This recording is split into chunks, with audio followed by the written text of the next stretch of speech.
Hello दोस्तों, good morning. कैसे हैं आप सभी? आई होप कि दोस्तों अच्छे होंगे।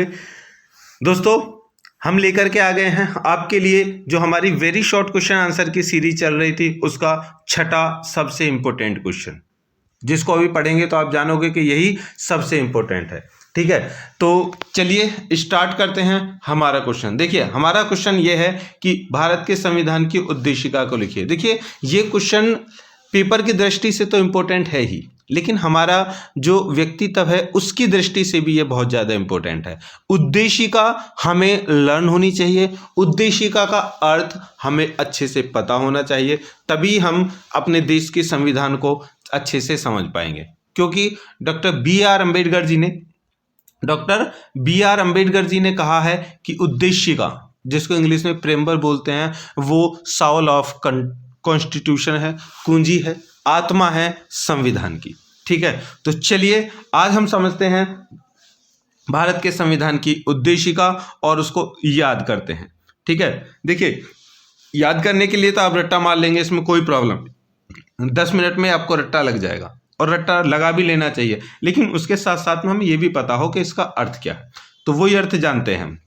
ठीक है दोस्तों, चलिए देखिए, भारत का संविधान उद्देशिका, उद्देशिका इसको बोलते हैं प्रिम्बल इंग्लिश में।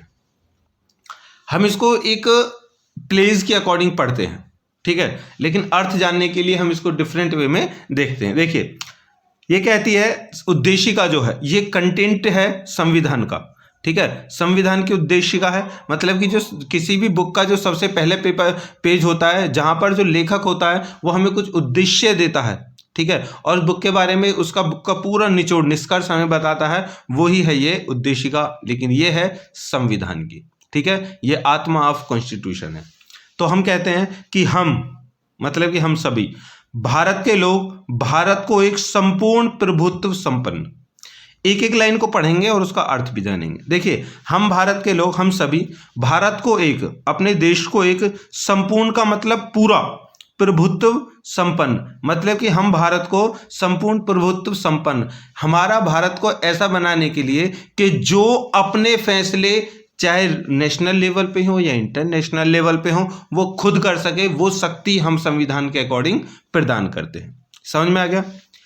उसके बाद समाजवादी, समाजवादी मतलब कि समाज के लिए, पंथ निरपेक्ष, अभी हमने पढ़ा था जो तीसरा चौथा क्वेश्चन था पंथ निरपेक्ष का, वो हमने पढ़ लिया था। फिर भी मैं बता दूं, पंथ निरपेक्ष मतलब एक ऐसा संविधान, एक ऐसी सरकार जो देश के जितने भी देश में जो रनिंग में धर्म है उन सब धर्मों का एक समान मानती है और सभी के लिए कहती है कि आप अपने धर्मों को फॉलो कीजिए। ठीक है, हम तुम्हारे धर्मों के, तुम्हारी जो कार्य हैं उनका संरक्षण भी करेंगे। ठीक है, हम फॉलो करें ना करें लेकिन आपके धर्मों की सुरक्षा करेंगे, आप आज़ादी से जिए और अपने धर्म को मनाइए। ठीक है, तो पंथ निरपेक्ष का मतलब ये है।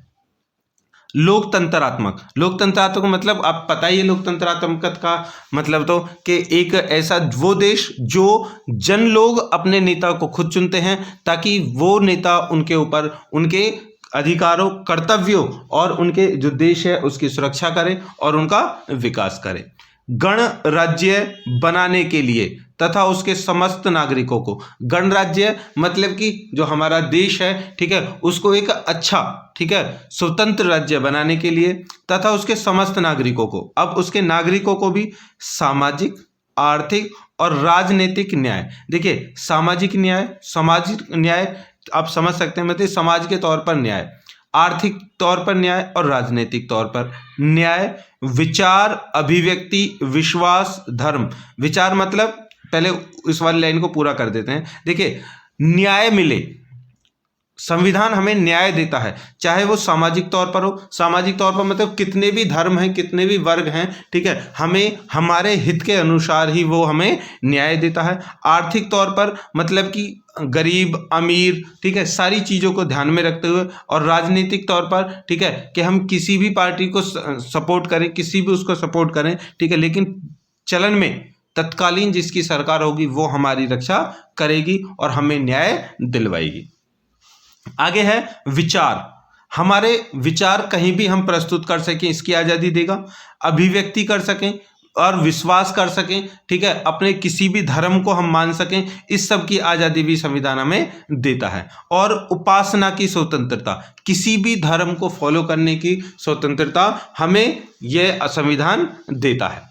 आगे है प्रतिष्ठा और अवसर की समता, मतलब कि हम अपने कर्मों से महान बन रहे हैं तो उसमें संविधान हमारी मदद करेगा। जिसके भी कर्म अच्छे हैं उनको प्रतिष्ठावान वो बनाएगा, किसी की प्रतिष्ठा को वो ठेस नहीं पहुंचाएगा। और अवसर, प्रतिष्ठा का अवसर वह समानता प्राप्त कराने के लिए। समानता का मतलब मैं बता दूं, कोई गरीब है, कोई अमीर है, कोई काला है, कोई गोरा है, कोई नीची जाति का, कोई ऊंची जाति का, वो किसी में भी भेदभाव नहीं करेगा, सबको समानता के अनुसार ही संविधान देखेगा। ठीक है, चलिए आगे।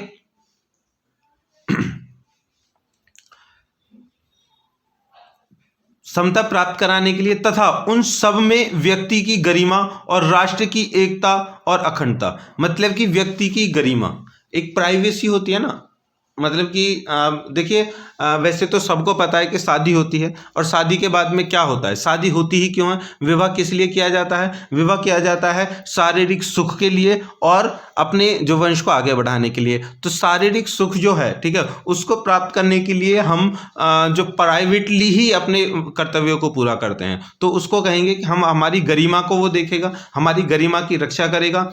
और राष्ट्र की एकता, हमारा जो देश है वो विभिन्नताओं का देश है, आप सभी को पता है, लेकिन सबसे बढ़कर अगर कोई चीज है तो वो राष्ट्र है। कोई भी धर्म, कोई भी जाति, कोई सबसे बड़ा नहीं है, अगर सबसे बड़ा है तो हमारा राष्ट्र है।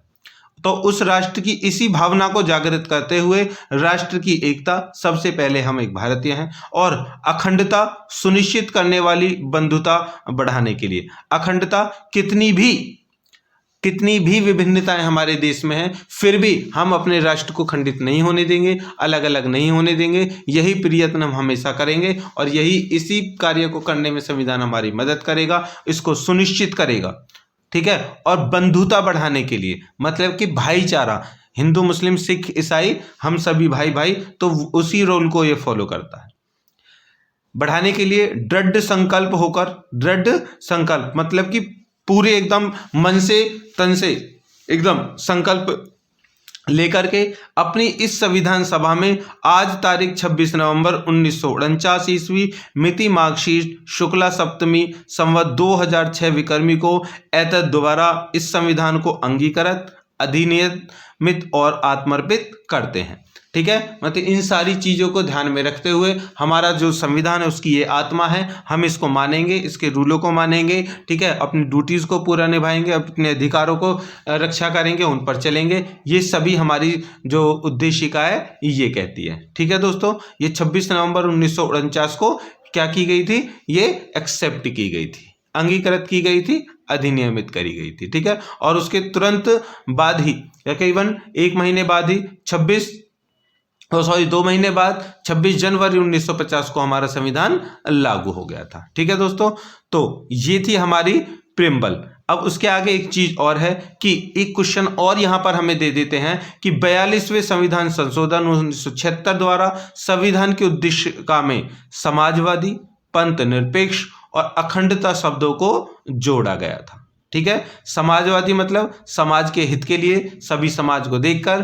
पंथ निरपेक्ष का मतलब मैंने आपको बता ही दिया है कि सभी धर्मों को एक समान दृष्टि से देखना, तथा अखंडता, हमारे देश, हमारे जो अनेकताओं का देश है, ठीक है, उसको अखंडित ना होने देना। इन तीनों शब्दों को 42वें संविधान संशोधन में जोड़ा गया था। तो क्वेश्चन ये भी आ जाता है कि 42वें संविधान संशोधन में प्रीएम्बल के कौन से शब्द जोड़े गए थे, कितने शब्द जोड़े गए थे, तो वो हमने आपको बता दिए हैं। तो ये हो गया हमारा क्वेश्चन समाप्त। आई होप कि वीडियो आपको पसंद आई होगी, आपके लिए इंपॉर्टेंट है, 4 नंबर ये दे करके जाने वाली है, तो इसको पढ़ लीजिए, याद कर लीजिए, और हमारे चैनल को साथ के साथ लाइक कर दी, सब्सक्राइब कर लीजिए, इस वीडियो को लाइक कर दीजिए और शेयर करना बिल्कुल ना भूलें। मिलते हैं दोस्तों नेक्स्ट क्वेश्चन के साथ, तब तक के लिए बाय बाय।